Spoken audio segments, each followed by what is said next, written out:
Okay, Calculus 13.4 is differentials. The last section we did partial derivatives in all the directions in the world, which is great.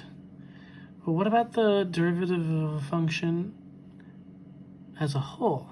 That's going to be more than just the partial derivatives.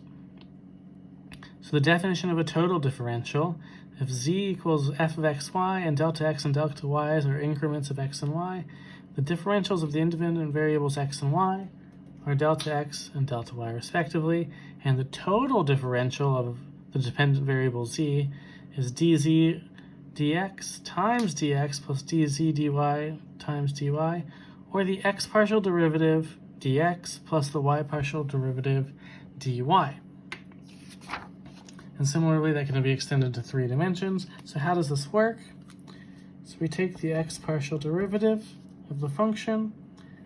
That would be 2 sine y minus 6xy squared, and the y partial derivative of the function, which would be, looks like 2x cosine y minus 6x squared y. And we need to place them respectively with dx and dy.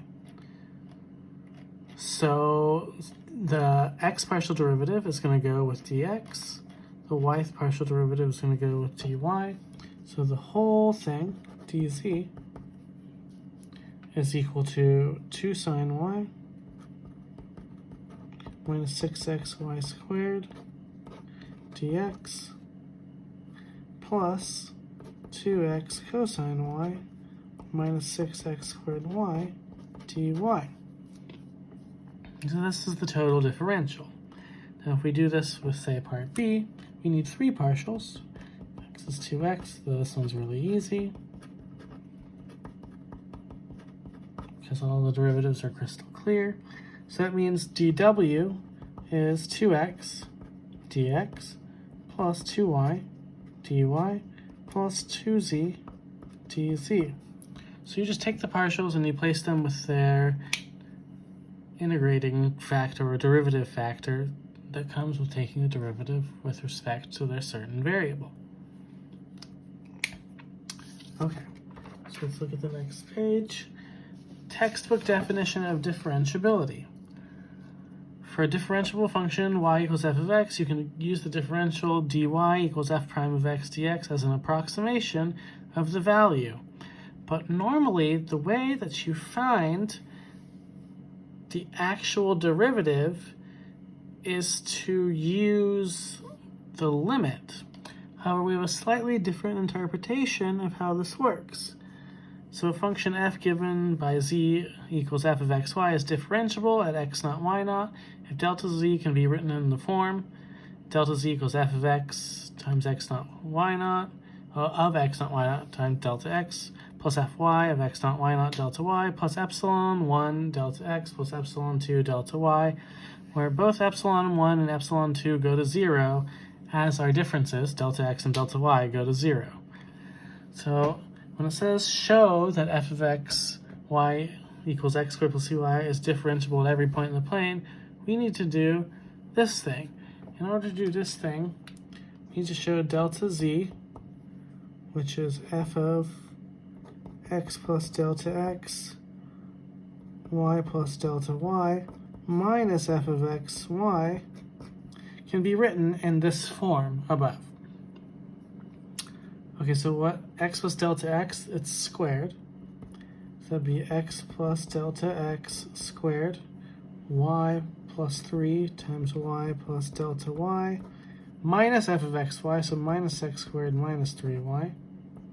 When I square this, I have to use the distributive property, binomial expansion. This is x squared plus 2x delta x plus delta x squared plus 3y plus 3 delta y minus x squared minus 3y. So those are can have some things cancel, the x squareds and the 3y's. So we'll just have 2x delta x. I'm going to rewrite this 3 delta y next.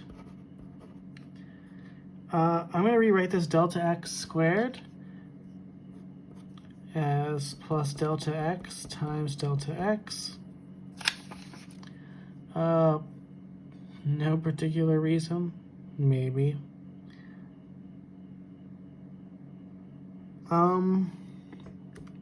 So these canceled. What do we have left here? This is what I'm going to do. I'm going to write this as plus a 0 delta y for my purposes here. 0 times anything is 0. Now, 2x.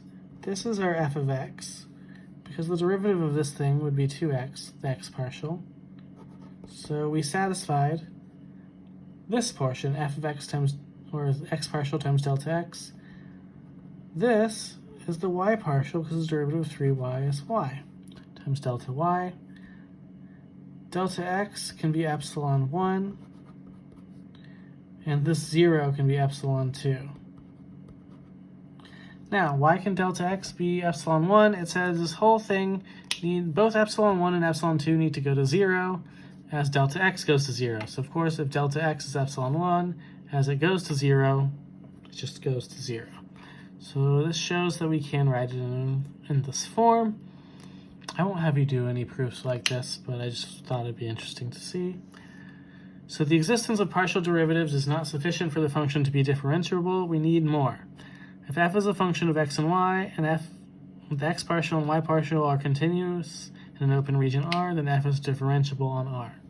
So what does that mean?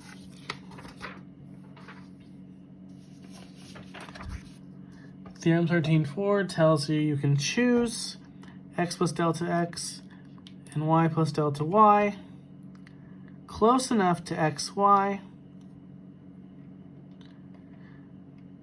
that you can make epsilon 1 times delta x and epsilon 2 delta y insignificant. In other words, if you get closer and closer to the point, you can use the approximation delta z is approximately equal to zz. That's basically you're getting so minutely close to the actual value that the approximation is good enough.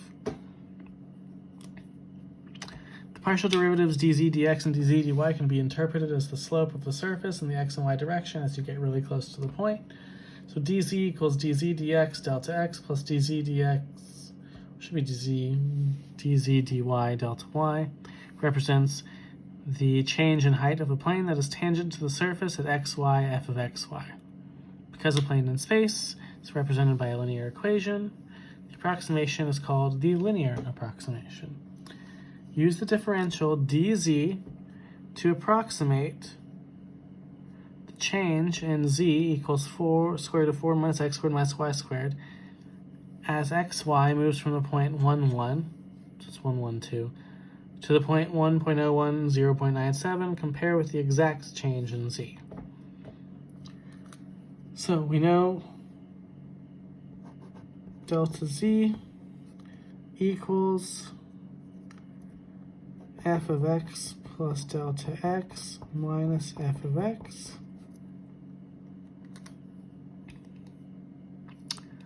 So what is this x derivative? We have our function z equals 4 minus x squared minus y squared to the 1/2. So the derivative should be 1/2 times 4 minus, with respect to x squared minus y squared to the negative 1/2 times the derivative of the inside, negative 2x. Now it says I can use this function, dz dx, to get my function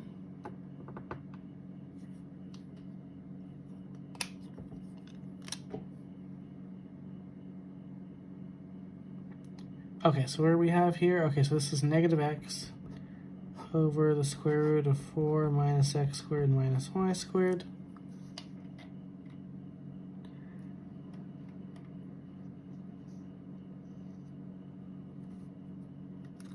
Now, let's do zy